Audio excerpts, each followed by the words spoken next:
சரியா படினா பார்த்து போயிட்டு வா. இதெல்லாம் இப்பவே முடிக்கிட்டு இதெல்லாம் எங்க உள்படதான் நிறைய மக்கள் இருக்காங்க. அப்ப நீங்க சரியான கலெக்ஷன் தான் நமக்கு.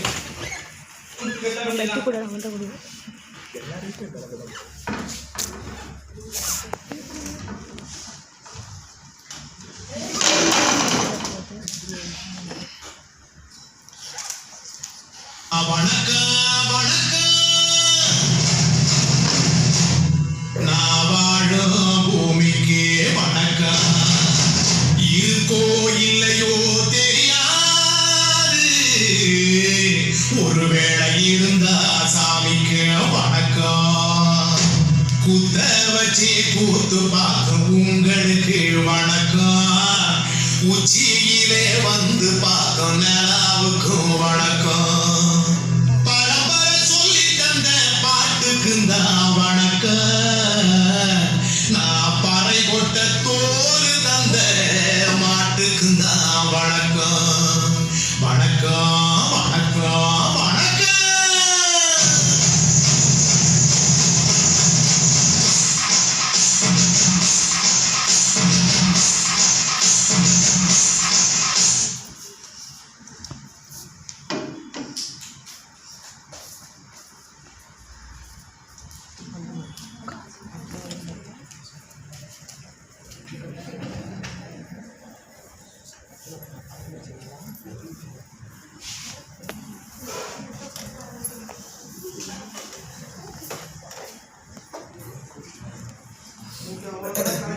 மக்கள் நிறைய இருக்காங்க, கலெக்ஷன் கம்மியாக தான் இருக்கு. என் தங்கமேடு வேற நோட்டு பேனா கேட்டா. அவருக்கு நோட்டு பேனா வாங்கி கொடுக்கவா, சாப்பிட்றதுக்கு கஞ்சி சோறு வாக்குறதுக்கு காய்கறி வாங்கவா, என்ன பண்ணனே தெரியல. சரி பிள்ளைக்கு முதல்ல நோட்டு பேனா வாங்கி கொடுப்போம். இன்னைக்கு நம்ம வளர்க்கும் போதே பட்டியாக இருந்துக்கிறோம். சரி வீட்டுக்கு கிளம்புவோம்.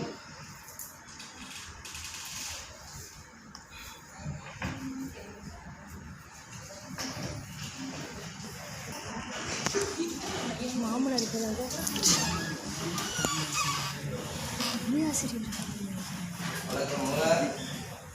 சீக்கிரம் வந்துருக்கீங்க.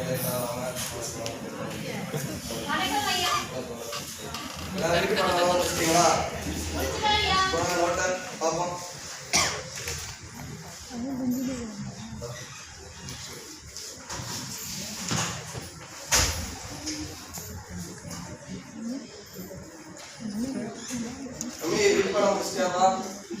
நோட்டை எடுத்துக்கோ. இது போல இன்னும் படிச்சு தேர்வுல நல்லா மதிப்பெண் எடுக்கணும். உட்காரு. கேட்பாடா இனிப்பா என்ன முடிக்கலையா? உன் தங்கச்சி தானே 3 வருஷமா 12வது படிச்சுட்டு இருக்க. உன் அப்பா என்ன பாவம் கூத்து கட்டி உங்களுக்கெல்லாம் உழைச்சு போட்டுக்கிட்டு இருக்க. அந்த மனுஷன் என்ன நினைச்சிருக்க? படிக்காம வேணாமா? பாவம் உங்க அப்பே உங்களுக்காண்டி எல்லாம் உழைச்சு ஓடா தேர்ந்து போயிட்டாரு. அவர் மனசுல அவரையாச்சும் நினைச்சு மனசுல படிக்கலாம். முதல்ல சும்மா படிக்கணும். அங்க இருந்து தூக்கிட்டு வந்துடுறது பேக்க தினமும். ஒழுங்கா உங்க அப்பனுக்காண்டி நல்லா படிச்சு உழைக்கணும். அவருக்காண்டி உழைச்சு நீ சம்பாதிச்சு போடணும். சரியா? இனிமே அப்படி படிக்க ஹோம்ஒர்க் பண்ணல அப்படின்னா வீட்டுல இருந்துக்க, வரவேணா படிக்கணும். நாளைக்கெல்லாம் வரும்போது நல்லா படிச்சுட்டணும், ஹோம்ஒர்க் எல்லாம் எழுதிட்டணும். உன் தங்கச்சி தானே, அது எப்படி வீட்டுல செய்து எல்லாத்தையும் வேலையை செஞ்சுட்டு படிக்குது? உனக்கு என்ன ஆம்பளை பையனுக்கு? இனிமேல் நாளைக்கெல்லாம் வரும்போது எல்லாம் செஞ்சுட்டாங்க. உட்காரு. நாளைக்கு 3வது பாடம் திருக்குறள் இருக்குது. திருக்குறள் சரியா? தேர்வு வேற நெருங்குது, ஒழுங்கா படிச்சு தரணும். தம்பி உனக்கும் தான் முக்கியமா? சரியா? நாளைக்கு வரும்போது படிச்சுட்டாங்க. சரி பிள்ளைய வந்திருக்கோம். தங்கப்பிலே இப்பதான் வரியா? சரி சரி உட்காந்து படி, நான் கஞ்சி உழ வைக்கேன். சரி உன் அண்ணன் எங்க போனா? இன்னும் ஆளை காணோம். டேய் டேய் எதுக்குடா பேக் தூக்கி எறிஞ்சா? டேய் புத்தகம் எதுக்குடா தூக்கி எறிஞ்சா? இதுக்கப்புறம் நான் ஸ்கூல்லாம் போக மாட்டேன். எதுக்குடா போக மாட்டான்? இன்னைக்கு நான் போகல, அவ்வளவுதான். என்ன எதுவும் கேட்காதீங்க. அப்புறம் என்ன மாடு வைக்க தான் போனோம். அதே நீங்க சொல்றீங்க, எனக்கு பிடிக்கல, நான் போகல. பேசிக்கிட்டா பிடிக்கல, நான் போகல. அப்படின்னா என்னமோ பண்ணிட்டோ மாத்த என்ன பெத்து போட்டு போயிட்டாளா? எப்படி நான் தானே கட்டி அழணும்.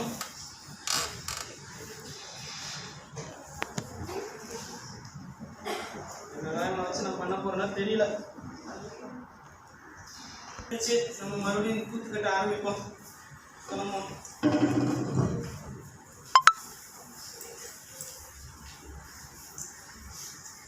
சரி, தங்கமணி ஸ்கூல் கிளம்பிட்டியா? சரி, பார்த்து போயிட்டு வா. அண்ணன் தான் படிக்க மாட்டேன்னு சொல்லிட்டானே, என் கூட கூத்து கட்டவாது வர சொல்லு. அதையாவது ஒழுங்கா கத்துக்கிறான்னு பார்ப்போம். டேய், எச்சு வாடா கூட.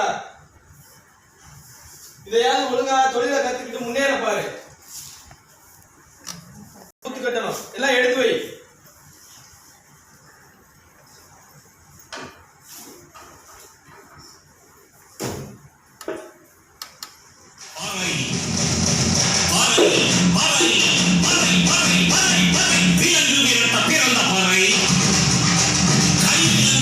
ஒலிக்கும் பறை அரசு கவிகள் இருக்கும் பறை கோவை ஒலிக்கும் பழைய பறை வீர பறை வெற்றி பறை ஓர்கள் ஒலிக்கும் புதிய பறை இருக்க முடியுமா வைக்கும் பறை இசை இருக்க முடியுமா இது விடுதலை இசை ஒரு வீர பொழி இசை ஆடி வாழ்ந்த எங்க மக்களின் இசை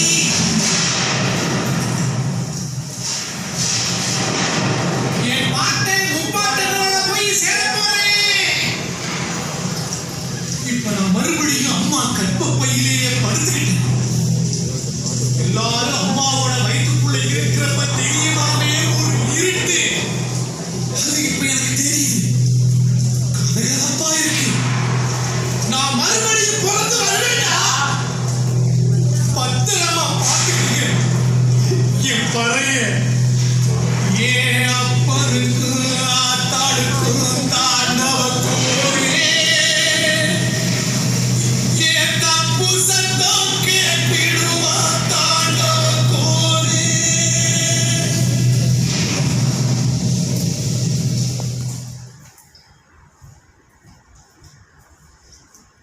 எந்திரி, உன் மாட்டுக்கு படுத்துட்டு இருக்க. எந்திரியா,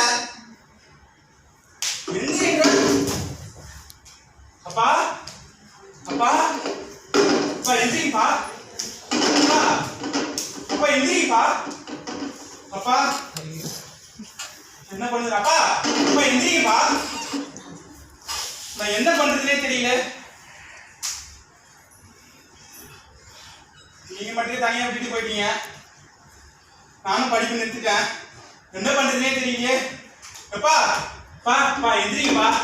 அப்பா, அப்பா, அப்பா, அப்பா எந்திரிப்பா. அப்பா, அப்பா, அப்பா, அப்பா எந்திரிப்பா. அப்பா,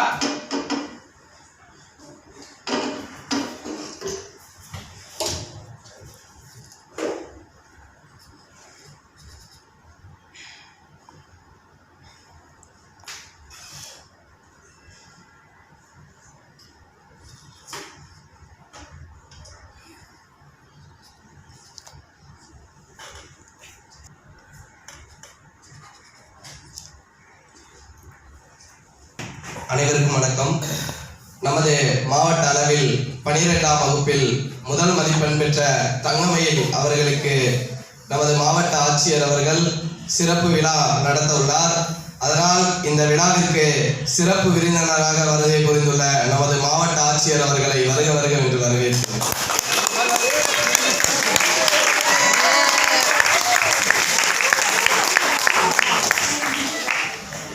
இப்பொழுது மாவட்ட ஆட்சியர் அவர்களுக்கு சிறப்பு செய்யுங்கள்.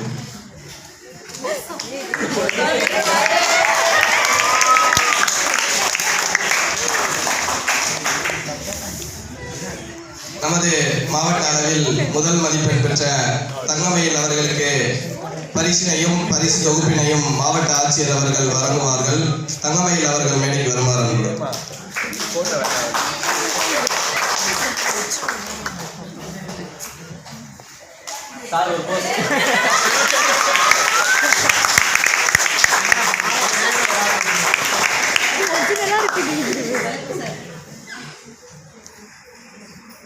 பரிசு வழங்கிய மாவட்ட ஆட்சியர் அவர்களுக்கு நன்றி. சிறப்புரையாற்றுமாறு மாவட்ட ஆட்சியர் அவர்களை அழைக்கிறேன்.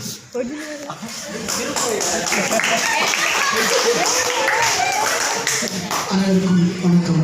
இப்பள்ளியின் தலைமை ஆசிரியர் அவர்களுக்கும் இன்ன பிற ஆசிரியர்களுக்கும் வணக்கத்தை தெரிவித்துக் கொள்கிறேன்.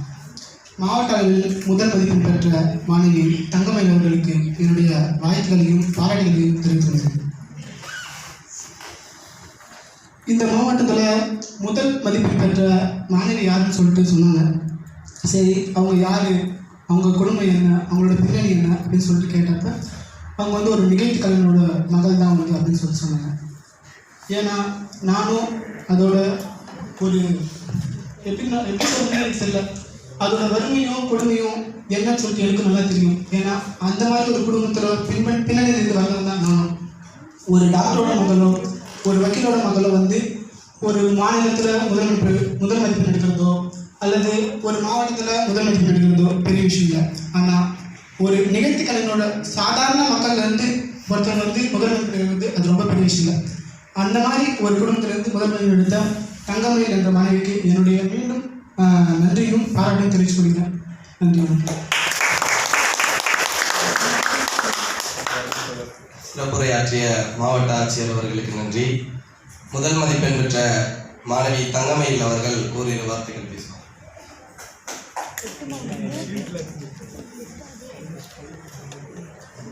கலெக்டர் ஐயா சொன்ன மாதிரி எங்க அப்பா வந்து கூத்தாடுறவரு. எங்க அப்பா எங்க 2 பேருமே கூத்தாடி தான் எங்க 2 பேருமே படிக்க வச்சாரு. ஆனா கூத்தாடி படிக்க வச்சாலும் ஒரு கட்டத்துல அவர் வந்து கூத்தாடுற களத்திலே இறந்துருவார். அப்படி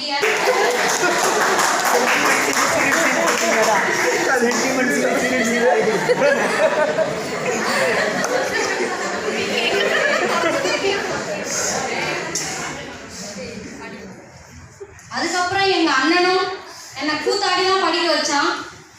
அவங்க 2 பேரும் இல்லைன்னா நான் இங்க நிக்கிறதுக்கு வாய்ப்பு கிடைச்சிருக்காரு.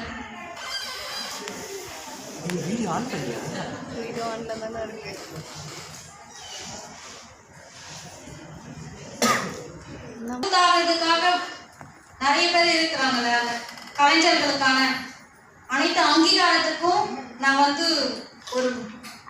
ஒரு அங்கீகாரத்தை பெற்று தரணும் என்னுடைய குறிக்கோளா வச்சிருக்கிறேன். ஒரு சிவனாவும் கிருஷ்ணராவும் வேஷம் போட்டிருக்காரு. ஆனா கூத்து கலைஞரா கூட ஒரு மனுஷனா கூட மதிச்சது இல்லை அவரு. அந்த களத்துல இறங்கும் போது கூட அவரை ஒரு மனுஷனா கூட வந்து யாரும் எட்டி பார்க்கல.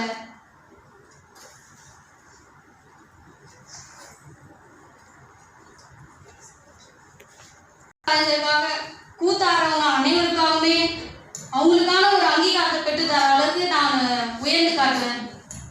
இதான் என்னுடைய குறிக்கோளாகவே வச்சிருக்கேன். நன்றி அனைவருக்கும்.